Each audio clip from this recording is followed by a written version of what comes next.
Top of the day, beautiful people.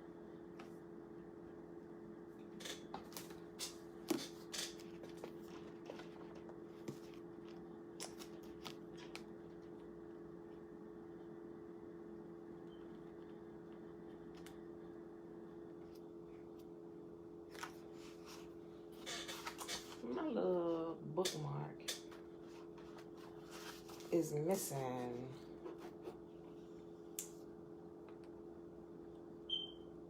All right, beautiful people.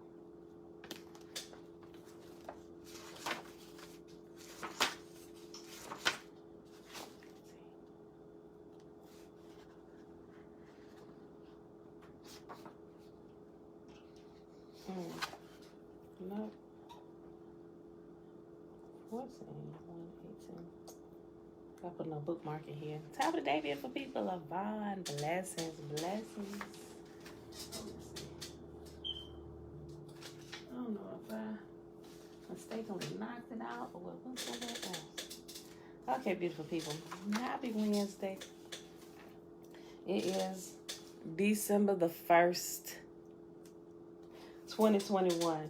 Day 316 of year 3 of reading through the books of the Law and the Prophets. And of the 3-year consecutive day count, day 984. Today we are reading Psalms 144 through 146. Then we're going to read the rest of chapter 14 in Shakespeare's Secret Messiah, starting on page 418. All right, beautiful people. I wanted to share a reference with y'all, right? But in the front of the book, now mind you, I have not read any other books by this author, but I simply wanted to share it because we're going through the Psalms, right? And I like the way they break the Psalms out for prayers. Auntie Belinda Brown, shalom, shalom. Listen, so yesterday when I was going through it, I was going through the different prayers. It literally has Psalm 1 through Psalm 150, and it shows you what each psalm is good to pray for, different things you're believing for, increasing your faith and everything, which is something I learned growing up. That's something my mom taught me, right? So it's like, if you need protection, feel like you need protection, pray Psalm 91, right? Like that. So that's why I got the book. But in the front of the book, matter of fact, let me just show y'all. Pause 1 second. I want to share it, but I'll tell you why. I was kind of leery of sharing it with you because of the first page in the book. But like I said, I have not read any of these other books that this author has read. I simply wanted to share it with you because of how it breaks down the Psalms, right? Okay. 1 second, I'm going to show it to you. I'm going to tell you why. Hold on.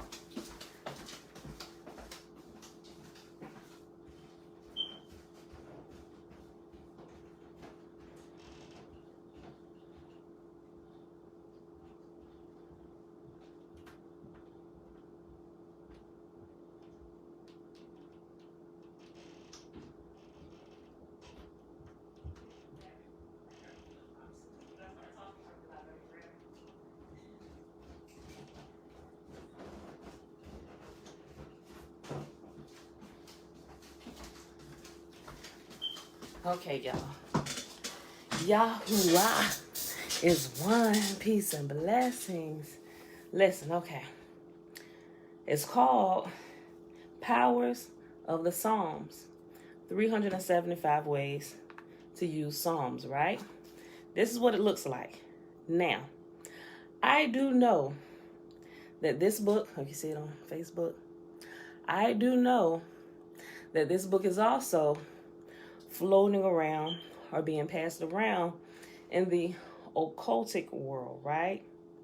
Simply because they understand how powerful the scriptures are and how powerful the Psalms are, right? So, I wanted to say that as a disclaimer. I'm not sharing this with you for you to go into doing all kinds of other stuff we won't even be talking about, right? I mean, you do what you do on your own time, whatever. Everybody got their own path. The only reason why I'm sharing this with you, right? If you are curious, depending on what type of Bible you have, some Bibles will have subheadings for each chapter, but not all of them. And I really think it should, right? So like if you are, I don't know, you're being depressed. I mean, those are easy to find, right?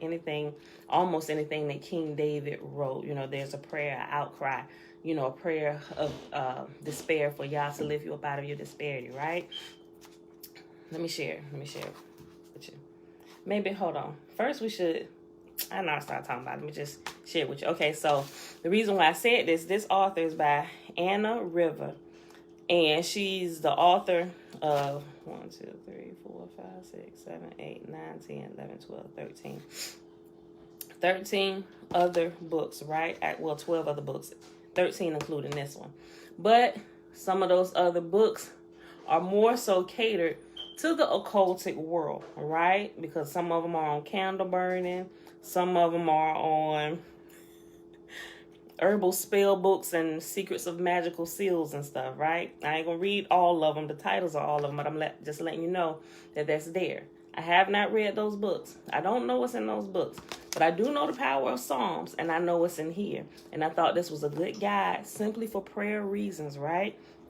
And if you're having issues with different things and you want to see what scripture says about it and how maybe there's a prayer that you can align yourself with certain scriptures to kind of help you along for whatever it is you're doing, right? So, like they have a subject list, right? You know what? Let me just read y'all this little the introduction of this, right? And you be the judge, okay? Sometimes covers and different things are gatekeepers, but it's really information in there that might be useful for you. So let me read the little introduction to this, right? Okay. And I decided to do it now because tomorrow we're going to be done with the book of Psalms. So I figured I better introduce it now. Those of you that will, you can get it from Amazon. I got it from Amazon, right? I ain't getting paid for it, but I'm sharing it with you because I think it's a good, powerful reference to use, right? Daily life, warfare, whatever it is you're dealing with. Okay. The introduction. The perfect prayer book, that is what the book of Psalms has been called. Written over a period of about 800 years, probably from about 1000 to 167 BC, these 150 poems and hymns are the most important existing collection of Hebrew, national, and religious poetry. The book of Psalms consists of 5 books, possibly in imitation of the 5 books of Moses in the Bible, which is Genesis, Exodus, Leviticus, Numbers, and Deuteronomy. Psalms 1 through 41 comprise Book 1. Psalm 42 through 72, Book 2. 73 through 89, Book 3.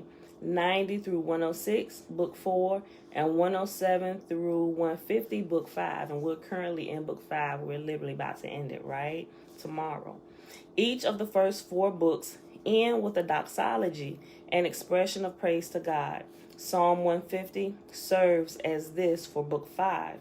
73 of the Psalms are attributed to David, 12 to Asaph, 11 to the sons of Korah, 2 to Solomon, which are Psalms 72 and 127, 1 to Moses, which is Psalm 90, 1 to Ethan, which is Psalm 189, and 50 are anonymous in origin, though some of these were probably written by David.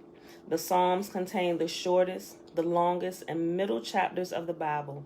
The shortest is Psalm 117. The longest is Psalm 119. The middle chapter is Psalm 118, whose 8th verse is also the middle verse of the Bible, which is, "It is better to trust in the Lord than to put confidence in man." Psalm 14 and 53 are almost identical, both authored by David. Verse 7 through 11 of Psalm 57 and verses 6 through 12 of Psalm 60 together duplicate Psalm 108 in its entirety. And all 3 of these are Psalms of David. Verse 13 through 17 of Psalm 40 are almost exactly the same as the whole of Psalm 70. Within the 5 books in the Psalms, there are subgroups. Psalms 42 through 49 are the Psalms of the sons of Korah. The Psalms of Asaph are 73 through 83. The Michem Psalms are 56 through 60. Psalms 113 through 118 are known as the Halal Psalms, which were sung on the night of Passover, Psalm 113 and 114 at the beginning of the meal, and Psalms 115, 116, 117, and 118 at the close. Another group of Psalms, 120 through 134, are songs of degrees. They are also called pilgrim songs or songs of ascent. They were probably composed for vocal music to be sung by pilgrims on the road up to the Feast of Jerusalem. Psalm 121 may have been sung as they first caught sight of the mountains surrounding the city. Psalm 122 may have been sung as they neared the temple gate within the city walls, and 123 within the temple as the pilgrims lifted their eyes to God in praiseful prayer for his mercy. The Psalms are timeless in their summation of human emotion. In them, we find psalms of praise, psalms of rejoicing, psalms which are pleas for help, prayers for protection, for deliverance, and for mercy. It has been said that they are the whole of the heart of man. The Psalms are the revealed word of God. They are the songs and prayers which were used by the ancient Jews and which are still being prayed daily by millions.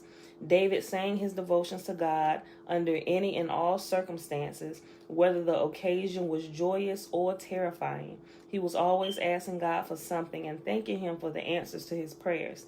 He spoke of justice, righteousness, the wrath of God, and unceasing troubles, but his joy in God never diminished. Trust, praise, rejoice, and mercy. These are the themes of the Psalms. Learn to appreciate them. Make it a daily practice to read at least one of these inspiring poems. Savor them, meditate on them, sing them, love them, pray them, and utilize them. Use this book when needed. When life is full of joy, pray with thanksgiving. When troubles confront us, pray for strength and courage. When bitterness enters our heart, pray that the animosity be taken from us. When danger threatens or defeat seems to overpower us, pray with faith and in trust, with confidence in the knowledge that whatsoever ye shall ask in prayer, believing, ye shall receive. In this book are the following 4 important features, all of them never before available in one volume. 1. The entire text in the King James Version of all 150 Psalms is included.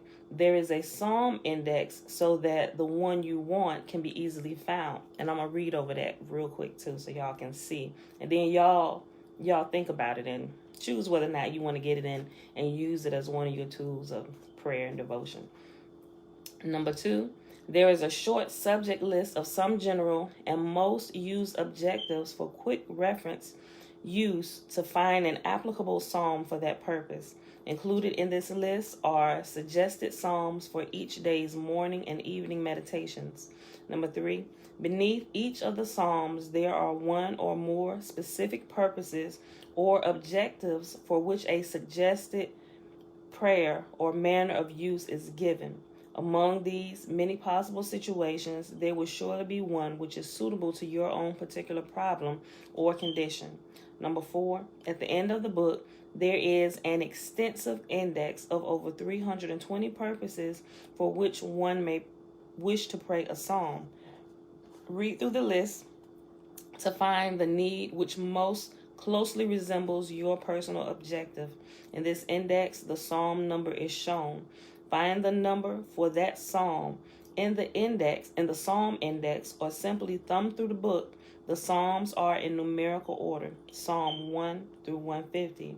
Make this your own personal prayer book. Within it, you will find morning prayers, evening prayers, daily prayers, and prayers for many, many specific intentions. Let your prayers, like the ancient sacrifices, ascend morning and evening. The days which begin and end with God will truly be blessed. And that is the introduction of this, and I thought it was really good because I've been using it, right? So, and it's really good. So there are some that I remember that are my go-tos for different things, but I found this really helpful for other things, right? And so, like, I give you like the subject list in the front, but there's like it said in the introduction, there is also a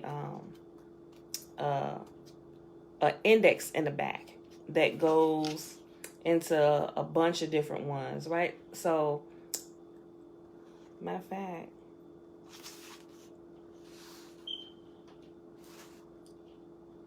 subject index. Okay, so it's a subject list.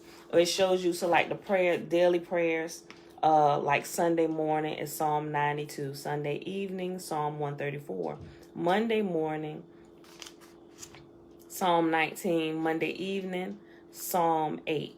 Tuesday morning, hold on, it's so small, hold on. Tuesday morning, Psalm 121. Tuesday evening, Psalm 123. Wednesday morning, Psalm 47. Wednesday evening, Psalm 33. Thursday morning, Psalm 67. Thursday evening, Psalm 93. Friday morning, Psalm 96. Friday evening, Psalm 143. Saturday morning, Psalm 100. And Saturday evening, Psalm 103. So I just said that, so at least if you don't have it, at least you know where to go to get those prayers, right? And just in case you don't get it, but you want to know some of them, I figure I'll read the subject list of the Psalms, what it's for, but the index in the back is way more extensive. It's a few pages going through a bunch of different stuff, like a psalm to pray when you are sad is Psalm 139. When tempted by evil lust, Psalm 56. When you feel unloved, Psalm 33. When you feel weak, Psalm 89. When you have lost faith, Psalm 77. When problems overwhelm, Psalm 118. When lonely, Psalm 32. And I'm just throwing some out here that are kind of sticking out. Maybe you might need them, just in case you don't get the book. To protect the home, Psalm 18. Protect against lying lips, Psalm 140. To protect from insanity, Psalm 119, verses 65 through 72. To protect oneself in court, Psalm 38. To purify the home, Psalm 29. To put the past behind, Psalm 60. Let's see. Receive answer to prayer, Psalm 141. Receive grace, Psalm 103. Let's see. Release from prison, Psalm 142. Relieve tensions, Psalm 2. Remove hostile feelings, Psalm 140. Repel those with wicked objectives, Psalm 70. Restore a child's health, Psalm 127. Restore health to the afflicted, Psalm 119, verses 153 through 160. To restore lost hope, Psalm 143. Let's see. Safety on any journey, Psalm 128. Safety when traveling, Psalm 121. Let's see. Turn from sin, Psalm 119, verses 49 through 56. Understand divine providence. Understanding the ways of Yah, Psalm 149. Let's see. When confused, that's a good one. Psalm 119, verses 145 through 152. And I'm calling these out fast. I know y'all probably not taking notes, but if I call them out, at least y'all can come back to the video. And y'all can kind of go through it if you don't get the book or can't afford the book. The book was only like $10. But, you know, let's see. When in distress, Psalm 31. To shield from harm, Psalm 125. Security from assault, Psalm 44. Save oneself from a grievous error, Psalm 80. Save oneself from transgression, Psalm 81. Let's see. Become blessed with great spiritual growth, Psalm 14. Shayla, hey girl, hey. Before public speaking, which is one I use before the daily reading, Psalm 122. Bless the Lord for all good, Psalm 144. Brighten one's view of the future, Psalm 84. Bring an enemy to justice, Psalm 94. Let's see. Bring peace between families, Psalm 98. Bring hope to the distressed, Psalm 6. Cast away unwholesome desires, Psalm 38. And with these, you can pray them daily. You can pray them once a day, twice a day, 3 times a day. Or if you really have an issue, you can pray them 7 times a day. Whatever. It's up to you in your life, right? I'm going to just call out a couple more. Clarity of mind, Psalm 115. Cleanse the heart and the mind, Psalm 119, verses 9 through 16. Change a heart of malice, Psalm 137. To bring family unity, Psalm 97. And that's just a few, y'all. So y'all can see, it's really good. You see, I kind of got it all marked up in pages bent. You might not be able to see it because I use the pen. Pages bent, marked up in prayers and stuff that I use on a daily basis, right? So I really thought it was a good reference. But when you get it, I wanted to give that disclaimer so you won't be thrown off like, oh my gosh, have I got some book of the occult? Remember, occult simply, first of all, it just means hidden, all right? But like I said, she got a list of all her other books in here that have occultic titles that I have not personally read, so I'm just saying, at this point, I'm only recommending this one, right? All right, can't go wrong with the Book of Psalms, right? And y'all done hear quite a few stories from me, even the one where I was afraid of the dark, where I was scared to sleep in my own house, going to sleep in my uncle and aunt house. That was before I got married, only had one child. They knew I didn't want to stay at my house by myself. My 5-year-old child couldn't do nothing to help me, right? So, but yeah, and that's when although my mom taught me to pray the Psalms, that was when my aunt began to tell me how different Psalms will put my mind at ease, and just simply read them before I go to bed to bring my spirit to a peaceful state. And that's how that began my practice of actually letting the Bible play all the time. So I was constantly hearing it, getting into me, and I will always find myself at a state of peace, right? Well, some people say, you seem like you just nonchalant, don't care about nothing. I've learned how to be content and contain myself and control my emotions for the most part. What do you mean you hate it here, son? I had no breaks on the weekend. I'm tired of waking give up. Me a hug. Give me a hug. You're adulting. Yes, you got to work every day. Yes, son. Yes, I love you so much. Bro, who works on the weekend? You, son. A man who will be the leader of his home and take care of his family. Good on you, son. You got a good father to teach you that. Worries right now. That to you. Go take that trash out, son, before you get back out here to work. Jeremiah. Can I at least keep the weekend? His dad, look. His dad been working him like a Hebrew slave. Yes. Back and forth to Richmond every day. Now y'all got to go all out to Virginia Beach and get that done. Yes, son, yes. But it feels good earning your own money, don't it? Instead of always coming to ask us, hey, let me borrow $20 to borrow. All right, y'all, look, let's get it started. That was just the overview of the powers of the Psalms. We didn't do the Shema yet, so let's go ahead and do the Shema chapter. But I hope that was helpful to somebody. Maybe now, or maybe even later. But I got it pulled up. Deuteronomy Chapter 6, beautiful people, is where we find the Shema. Remember, we started reading the whole chapter just for full clarity for everything, right? Let me pull this back up. Oh, we had 23 minutes. Oh, let me hurry up. Okay. A call for wholehearted commitment. These are the commands, decrees, and regulations that Yahuwah, your God, commanded me to teach you.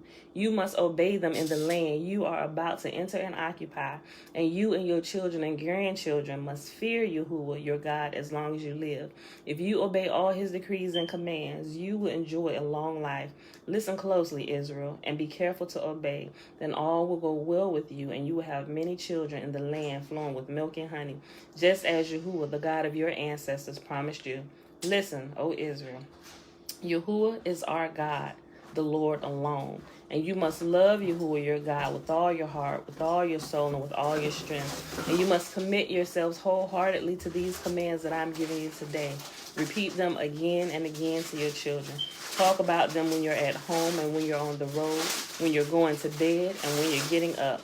Tie them to your hands and wear them on your forehead as reminders. Write them on the doorposts of your house and on your gates. Go ahead. You get that gate, Gemma? What are you doing with the door? You must not worship any of the gods of neighboring nations. For Yahuwah, your God, who lives among you, is a jealous God. His anger will flare up against you, and he will wipe you from the face of the earth. You must not test Yahuwah your God as you did when you complained at Massa. You must diligently obey the commands of Yahuwah your God, all the laws and decrees he has given you. Do what is right and good in Yahuwah's sight, so all will go well with you. Then you will enter and occupy the good land that Yahuwah swore to give your ancestors. All right. In the future, your children will ask you, what is the meaning of these laws, decrees, and regulations that Yahuwah our God has commanded us to obey? Then you must tell them, we were Pharaoh's slaves in Egypt, but Yahuwah brought us out of Egypt with his strong hand. Yahuwah did miraculous signs and wonders before our eyes, dealing terrifying blows against Egypt and Pharaoh and all his people. He brought us out of Egypt so he could give us this land he had sworn to give our ancestors. And Yahuwah our God commanded us to obey all these decrees and to fear him so he can continue to bless us and preserve our lives as he has done to this day. For we will be counted as righteous when we obey all the commands Yahuwah our God has given to us. Gil, shalom, shalom. Tiffany! Oh, you're welcome. She said that was definitely confirmation for me. Thanks. Robert Betwabu. You was talking about when I was reading the Psalms. Tiffany, I got this apple holding my phone up. I know this is a ghetto production, but at least my phone won't fall. Tanya 3000, shalom. All right, y'all. Let's get to the Psalms. I'm like, what? I done came in a half hour late and you just now starting something? Because I was going over actually the power of the book of Psalms. Okay, 144. Yeah, so we definitely going to be finished.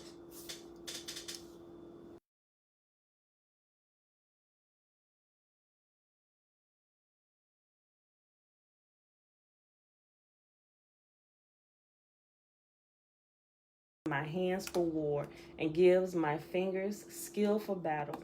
He is my loving ally and my fortress, my tower of safety, my rescuer. He is my shield, and I take refuge in him. He makes the nations submit to me. Oh Yah, what are human beings that you should notice them? Mere mortals that you should think about them. For they are like a breath of air. Their days are like a passing shadow. Hey, Pootie. Mommy, Yes. you don't do the blessing. Yes, I'll call you when I do the blessing. We're not even close to doing the blessing yet, but I'll call you. You want to go back upstairs? Oh, you can sit and listen. You take that. We're going to go get a mani-pedi today, okay? Okay. Okay. Oh, Hey, yeah. Mommy. Yes, baby. We put the feet in the water. Yes, we're going to put our feet in the water, Carol. Oh, yeah, what are human beings that you should notice them? Mere mortals that you should think about them. For they are like a breath of air. Their days are like a passing shadow. Open the heavens, Yah, and come down. Touch the mountains so they billow smoke. Hurl your lightning bolts and scatter your enemies. Shoot your arrows and confuse them. Reach down from heaven and rescue me.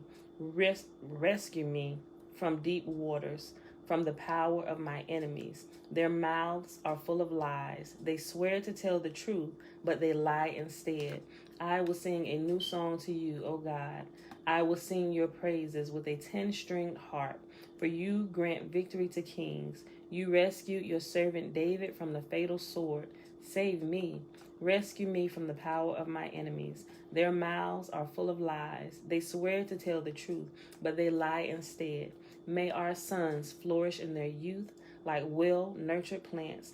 May our daughters be like graceful pillars, carved to beautify a palace. May our barns be filled with crops of every kind. May the flocks in our fields multiply by the thousands, even tens of thousands. May our oxen be loaded down with produce. May there be no enemy breaking through our walls, no going into captivity, no cries of alarm in our town squares. Yes, joyful are those who live like this. Joyful indeed are those whose God is Yahuwah. You can tell that's probably a prayer for prosperity, maybe one of protection, of blessing and increase. Definitely Psalm 145. I'm sorry, definitely Psalm 144 that we just read. We're about to read Psalm 145, which is a psalm of praise of David. I will exalt you, O Yah, my God and King, and praise your name forever and ever. I will praise you every day. Yes, I will praise you forever. Great is Yahuwah. He is most worthy of praise. No one can measure his greatness. Let each generation tell its children of your mighty acts. Let them proclaim your power. I will meditate on your majestic, glorious splendor and your wonderful miracles. Your awe-inspiring deeds will be on every tongue. I will proclaim your greatness. Everyone will share the story of your wonderful goodness. They will sing with joy about your righteousness. Yahuwah is merciful and compassionate, slow to get angry, and filled with unfailing love. Yahuwah is good to everyone. He showers compassion on all his creation. All of your works will thank you, O Yah, and your faithful followers will praise you. They will speak of the glory of your kingdom. They will give examples of your power. They will tell about your mighty deeds and about the majesty and glory of your reign.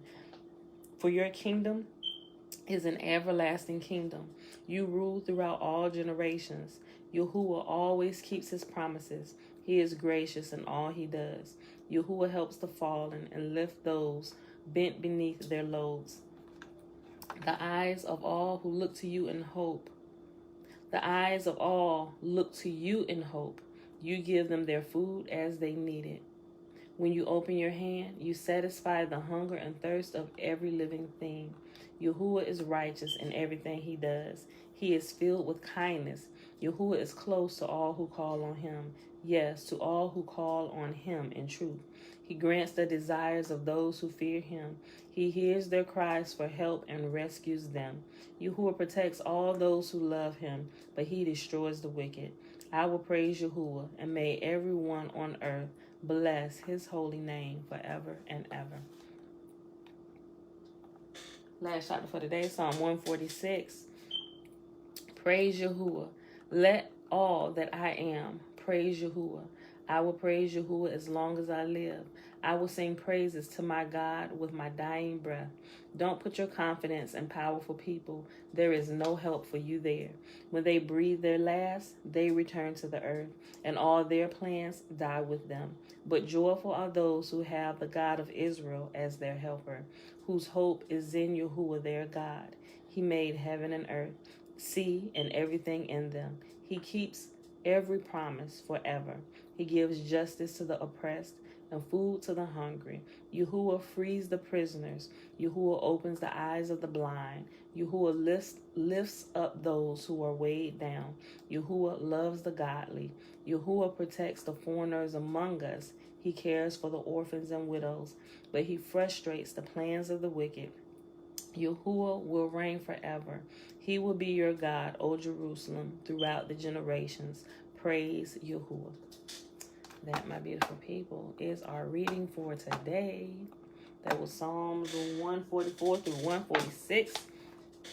All right, so let's pick up with the rest of chapter 14. We had 33 minutes. Okay. Go to page 418 if you got the book. Okay. Let me go back right here. Finally, there is another comic point created by linking this particular passage from Isaiah to the dialogue regarding the honeypot that is surrounded by a serpent. By claiming that Vespasian will turn wise men backward, Sakai is indicating the purpose of the new Flavian religion of rabbinical Judaism, which was to use the honeypot of their religion to control the masses. Within the context of the conversation of the serpent, Within the context of the conversation, the serpent is clear enough. It refers to the messianic zealots who controlled the city. The honeypot, therefore, is Judaism itself, and is being referred to here as such because the Flavians recognized that the messianic religion could be used for control over the holy-poly, or that's the common people, right? Those who are not in, like, the fivefold ministry or leadership positions, just the common folk, the regular folk like us down here, right? They call us the hoi polloi, HOIPOLLOI. The Messiah and Judaism were not to be broken, but rather were a honeypot to be preserved as used by the imperial family to control its subjects. The next passage in the Talmudic story is fascinating for two reasons. First, because the scriptural application by Zacchaeus seems to indicate that the Romans paid him a bribe for his labors. And also because the same bizarre tale concerning the healing of Vespasian's foot was recorded in one ancient version of Josephus's parallel interview with Vespasian. Quote, "At this point, a messenger came to him from Rome saying, 'Up, for the emperor is dead, and the nobles of Rome have decided to make you the head of the state.' He had just finished putting on one boot. When he tried to put on the other, he could not. He tried to take off the first, but it would not come off. He said, 'What is the meaning of this?' R. Johanan said to him, 'Do not worry. The good news has done it. As it says, good tidings make the bone fat. What is the remedy? Let someone whom you dislike come and pass before you, as it is written, a broken spirit driest up the bones.' He did so, and the boot went on. He said to him, 'Seeing that you are so wise, why did you not come to me till now?' He said, 'I have not told you.' He retorted, 'I too have told you.'" End quote. The passage in the Bible that pertains to a broken spirit drying the bone is Proverbs 17:22. Below is the passage and the one that follows it. Quote, "A merry heart does good like a medicine, but a broken spirit dries the bones. A wicked man accepts a bribe behind the back to pervert the ways of justice." And that's Proverbs 17, verses 22 and verse 23. The passage may also provide a glimpse into how the Flavians controlled rabbinical Judaism. By stating that they would make the wise man's knowledge foolish, the author seems to be communicating the idea that Rome did not create an entire new group of Jewish priests, but rather simply establish a group of leaders under Roman control, the patriarchs, who made foolish those Jewish priests that already existed. Quote, he said, "I am going and will send someone to take my place. You can, however, make a request of me and I will grant it." He said to him, "Give me Jabna and its wise men and the family chain of Rabban Gamaliel and physicians to heal R. Zadok, R. Joseph, or some say R. Akiba," applied to him the verse, "God turneth wise men backward and maketh their knowledge foolish." He ought to have said to him, "Let them, the Jews, off this time." He, however, thought that so much he would not grant, and so even a little would not be saved. End quote. And that's Gideon chapter 56 or page 56. The next part of the Talmudic tale contains the story's most interesting literary device. In it, Zadok is brought back from the dead by reversing the process that led to Martha's starvation above. Whereas Martha went from looking for flour to coarse meal, Zadok goes from the coarse meal to flour. The comic point is that to recover from starvation, you must reverse the process that caused it. Once again, the reversal motif is in play here. The author is hereby also providing a clue to the condition that actually killed Martha, starvation. This in turn helps to illuminate the meaning of the delicate lady passage, that is to say, because she was starving. What? This in turn helps to illuminate the meaning of the delicate lady passage, that is to say, because she was starving, Martha ate her child. It should have a comma or something. I was about to read it as a run-on sentence, but I needed to pause, right? I needed to visualize the comma or something there. Okay. I read it again. This in turn helps to illuminate the meaning of the delicate lady passage. That is to say, because she was starving, Martha ate her child. Quote, how did physicians heal our Zadok? The first day, they let him drink water in which bran had been soaked. On the next day, water in which there had been coarse meal. On the next day, water in which there had been flour, so that his stomach expanded little by little. End quote. And that's Gittin, page 56. The next part of the passage, keeping with the chronology of the events during the war, describes Titus's assault upon Jerusalem. A number of elements in the passage confirm the premise that the story was designed to document the divinity of the Flavians. First, Titus asked the question, where is their God, the rock in whom they trusted? This phrase comes from Deuteronomy Chapter 32, verse 37, and is a statement spoken by God. Quote, he will say, where are their gods, the rock in which they sought refuge, who ate the fat of their sacrifices and drank the wine of their drink offering? Let them rise up and help you and be your refuge. Now see that I, even I, am he, and there is no God besides me. I kill and I make alive. End quote. Deuteronomy chapter 32, verses 37 through 39. Titus then proceeds to desecrate the house of Yahweh and thereby prove himself the greater God. Of note is the statement that Titus thought that he had slain himself. The Hebrew word used in the statement for himself is a euphemism for God, which completely clarifies both the passage and the entire story. Further, the expression that is translated below as mighty in self-restraint literally means mighty and hard, which in this context is certainly a joke regarding Titus's sexual prowess. Quote,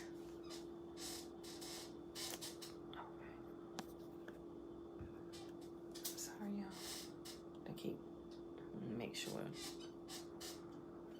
Okay. Quote, Vespasian sent Titus, who said, where is their God, the rock in whom they trusted? This was the wicked Titus who blasphemed and insulted heaven. What did he do? He took a harlot by the hand and entered the Holy of Holies and spread out a scroll of the law and committed a sin on it.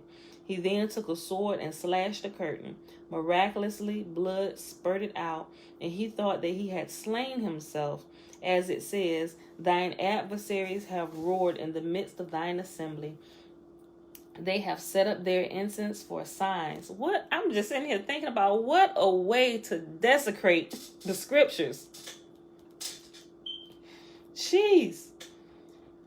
Listen. I'm going to just go back. What did he do?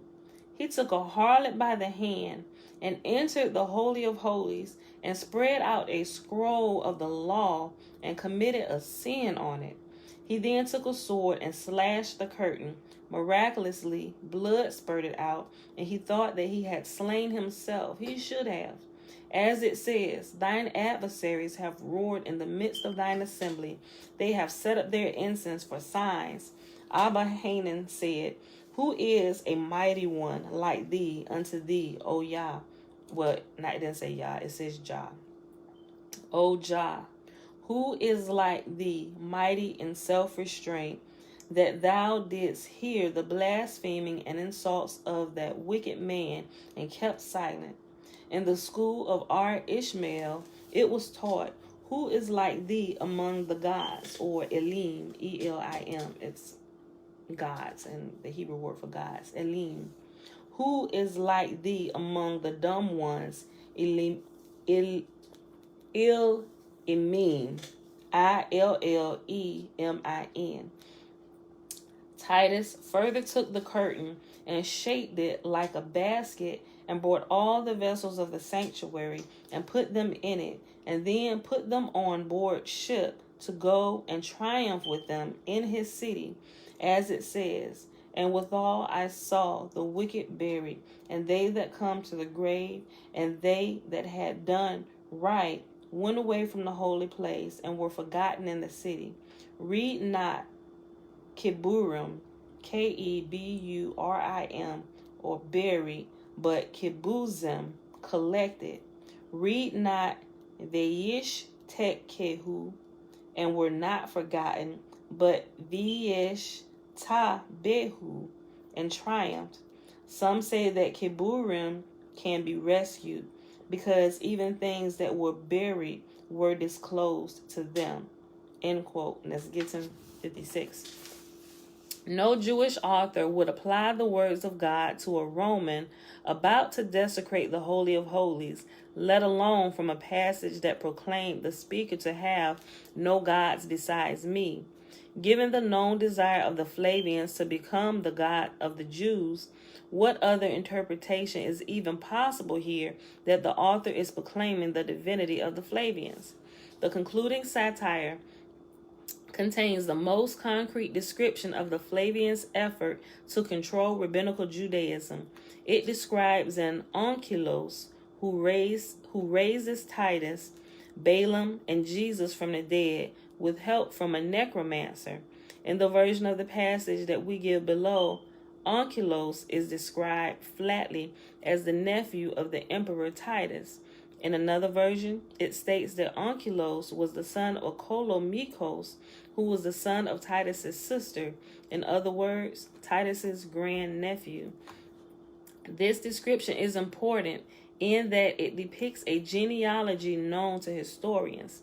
Titus did have a sister who had a son named Clemens, corrupted above as Kolomikos. In Caesar's Messiah, Clemens, the son of Titus's sister, Flavia Domitilla, was shown to have been Pope Clemens I, the pope who, according to Jerome, was ordained by Peter himself. Because Clemens was recorded as having been a pope, the fact that his son, Onkelos, was a convert to Judaism is very notable. Onkelos was not merely a Jewish proselyte, but the composer of the Targum, a key part of the foundation literature of rabbinical Judaism. And y'all may be familiar with the different Targums and stuff. I actually have a couple different ones. But if that's the first time you hear it, look it up. In fact, the official Targum of the Pentateuch is designed by the name Onkelos as homage to its author, Titus's nephew. His laborers are referred to in the Megillah 3a as follows. Quote, Rab Jeremiah, according to others, Rab Haya bar Abba says, according to the statement by Rab Eliezer and Rab Joshua, Onkelos the proselyte has said, that is, has orally formulated the Targum of the Torah. End quote. It is hard to imagine that both of the versions of Judaism to have emerged at this time would have circumstantially had traditions stating that members of the Flavian family were its leaders. A more solid explanation is simply that the traditions reflect the insertion of Flavians into positions of power in these religions for the purpose of controlling them. The story describing Onkelos is also interesting in that it links Titus and Jesus to Balaam. Balaam is a complex figure in the Old Testament who refuses to curse Israel, though his neighbors beg him to do so. God communicated to Balaam the promise of the Messiah, the star. This was the prophecy that, to quote Josephus, did most elevate the zealots who waged war against the Roman Empire. Quote, He hath said, which heard the words of God, and knew the knowledge of the Most High, which saw the vision of the Almighty, falling into a trance, but having his eyes open. I shall see him, but not now. I shall behold him, but not nigh. There shall come a star out of Jacob, and a scepter shall rise out of Israel, and shall smite the corners of Moab, and destroy all the children of Sheth. and Edom shall be a possession. Seir also shall be a possession for his enemies, and Israel shall do valiantly. End quote. And that's Numbers 24, verses 16 through 18. This was the prophecy that Josephus and Zakai applied to Vespasian and thereby reversed its meaning from envisioning a Jewish Messiah to a Roman one. In the satire, a Bible passage is once again reversed. In the original version of God's statement, "Thou shalt not seek their peace nor their prosperity," is a curse upon the enemies of Israel. In the satire, the statement becomes a curse against Israel. Quote, "He that is wounded in the stones, or having his privy member cut off, shall not enter into the congregation of the Lord. A bastard shall not enter into the congregation of the Lord. Even to his 10th generation shall he not enter into the congregation of the Lord." Pause real quick. I just thought about something that we just learned about that. Think about what it said. Clearly we know that, right? That's what it says in the Old Testament if we're familiar with it. But think about what we just learned about the Apostle Paul and him being castrated. And what about him teaching in the temple? Just something to think about. Let me just read this again. I'm just saying, I just kind of threw that out there. This was the prophecy that Josephus and Zakai applied to Vespasian and thereby reversed its meaning from envisioning a Jewish Messiah to a Roman one. In the satire, a biblical passage is once again reversed. In the original version, God's statement, "Thou shalt not seek their peace nor their prosperity," is a curse upon the enemies of Israel.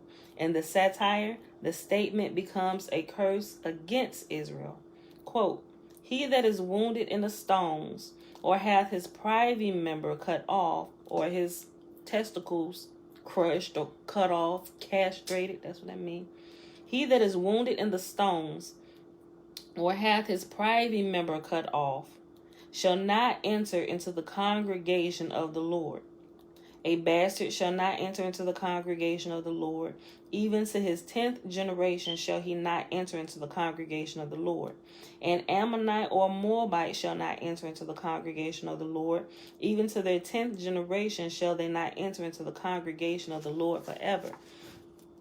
Because they met you not with bread and with water in the way, when ye came forth out of Egypt, and because they hired against thee Balaam, the son of Beor of Pethor of Mesopotamia, to curse thee.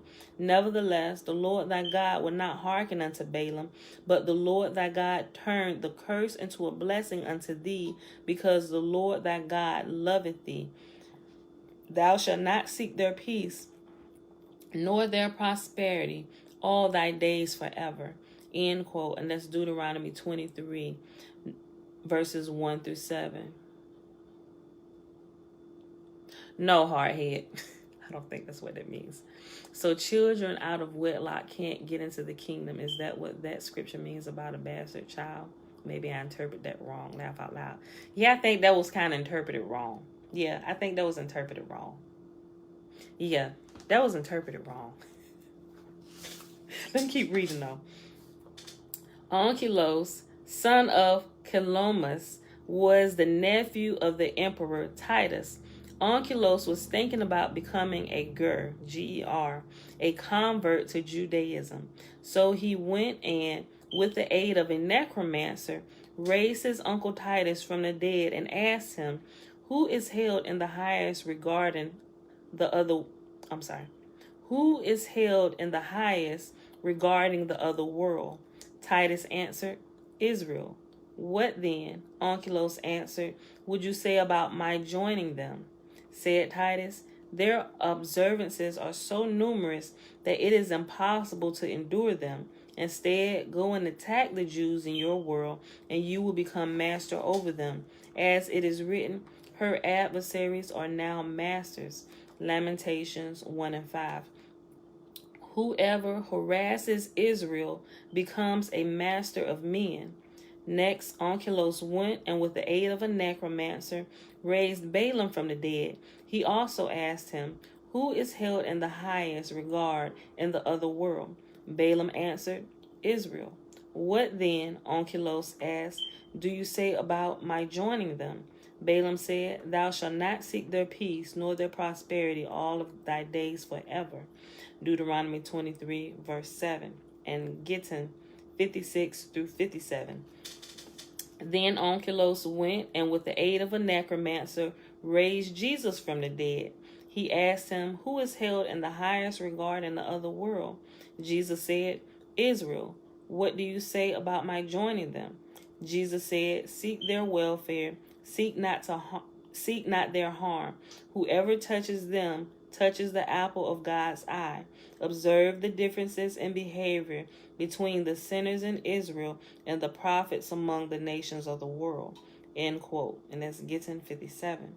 The story ends with another short passage regarding Bar Kamza, the son of the insect, whose shunning by the rabbis led to the war between the Romans and the Jews. The passage begins with, and this is the last page, y'all. The passage begins with, quote, "It has been taught. Note from the incident how serious a thing it is to put a man to shame, for God espoused the cause of Bar Kamza and destroyed his house and burnt his temple." End quote. And that's Gittin 57. I'm sorry, 57. This statement is an amazing declaration. Not only does it confirm the premise that the son of the locust, Bar Chazma, is a satire of Titus, the son of the wasp, as it was obviously Titus, because that God espoused by destroying the temple. Let me read that again. Hold on.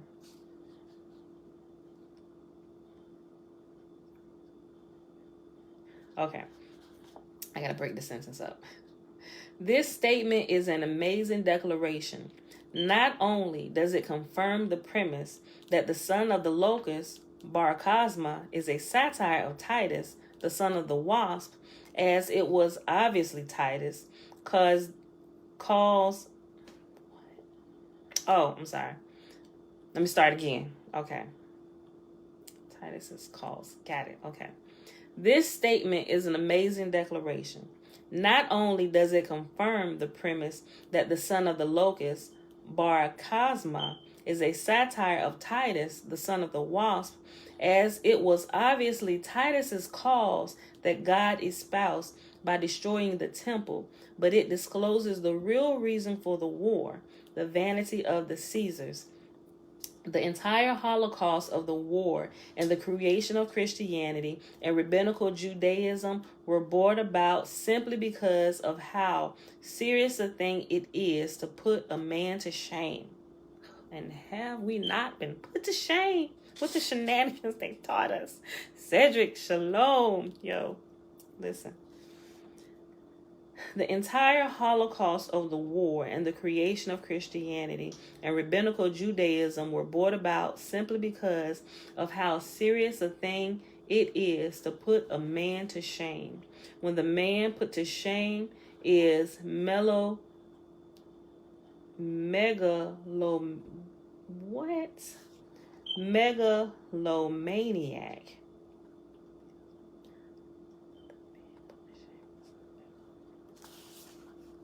Hold on, y'all.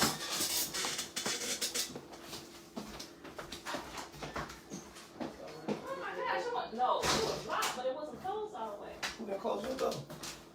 Your son, Jeremiah. What you come back for, baby? I got to the warehouse, forgot the keys. The keys to the what? The warehouse? I forgot them, man. Come home with that, man. Golly, man.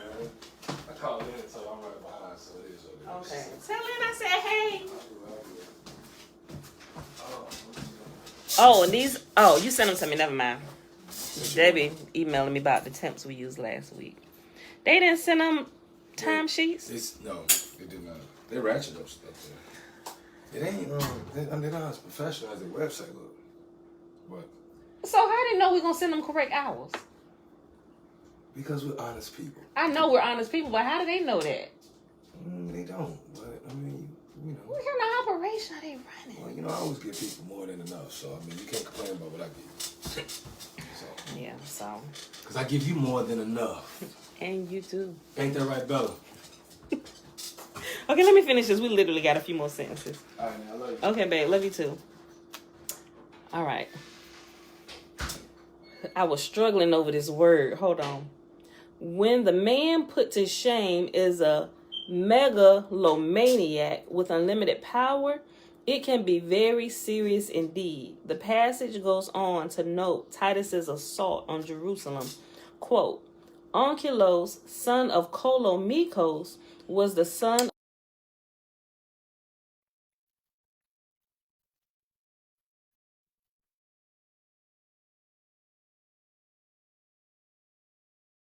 Blow you a kiss.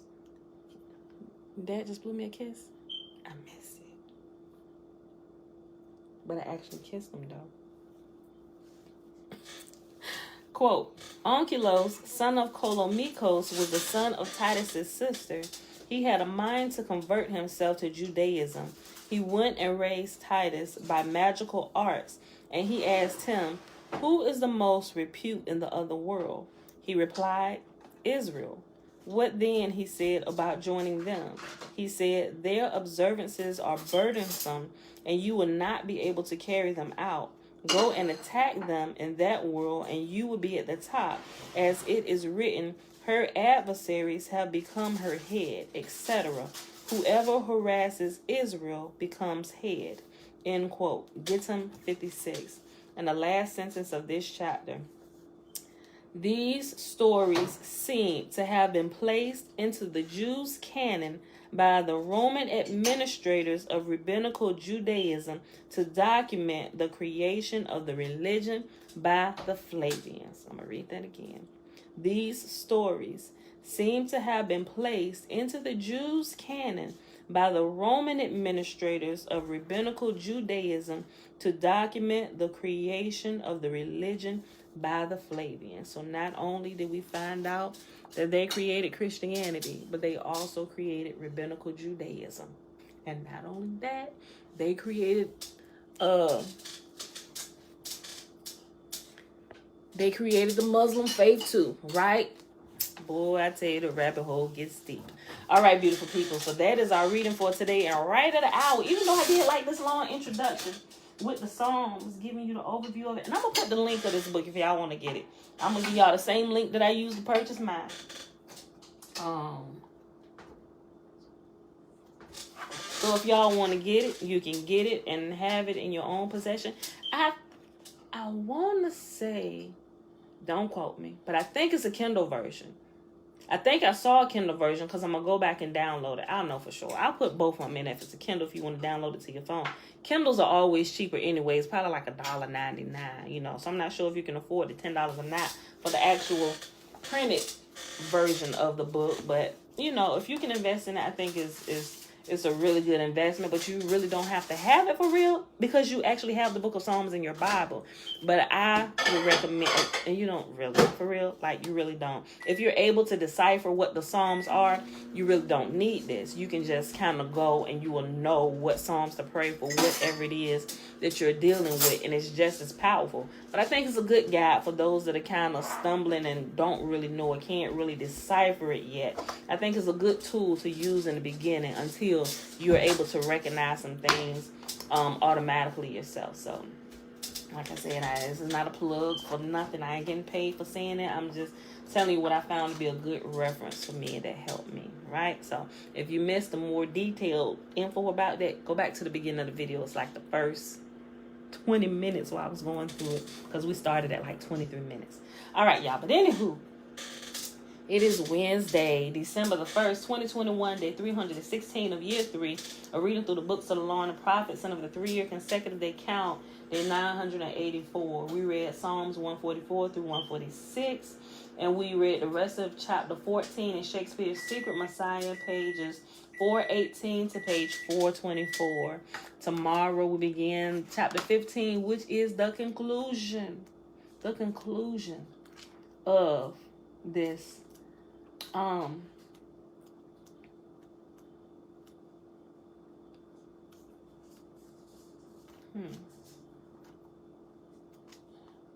I gave y'all. I was wondering.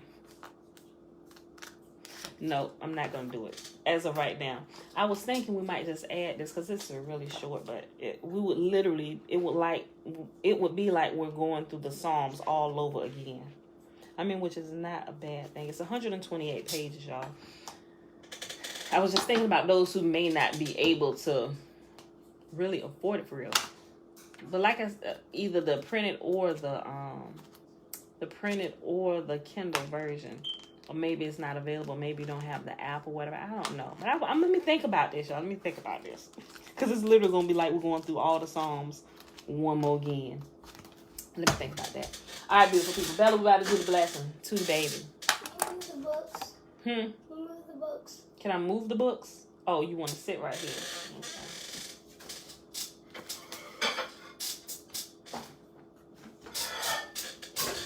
All right. Sis get up in the morning making her own stuff. She thinks she can cook. I mean, she can cook. She can bake a little bit. She do a little something. She get up, be ready. Because I be in the kitchen so much cooking, she just get right in here like it's a normal thing. She done got up, got her some leftovers and everything. So y'all heard the microwave and stuff. Y'all be hearing her shenanigans in the background in the morning. She be trying to make a smoothie and everything. Trying to cook on the stove. When y'all see me looking up, she trying to get stuff off the top of the refrigerator, out the cabinet.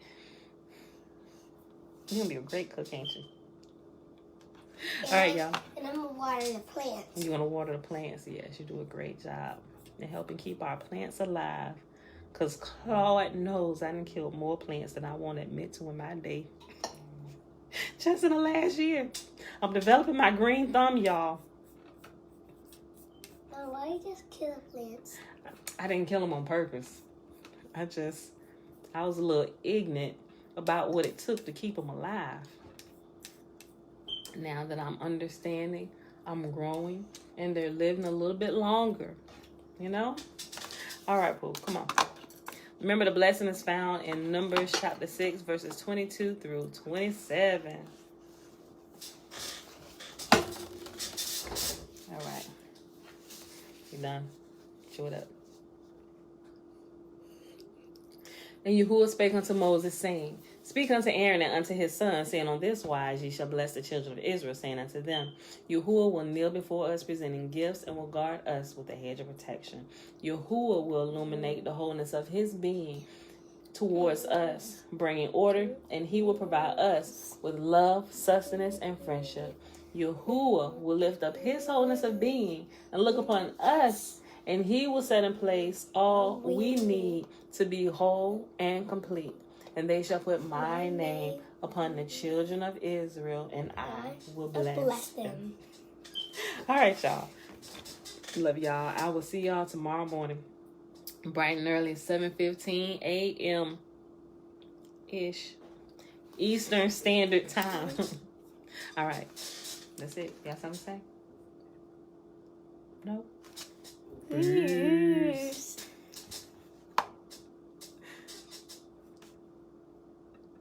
Hit that one. Oh, you said hit the apple. No, I say hit that one.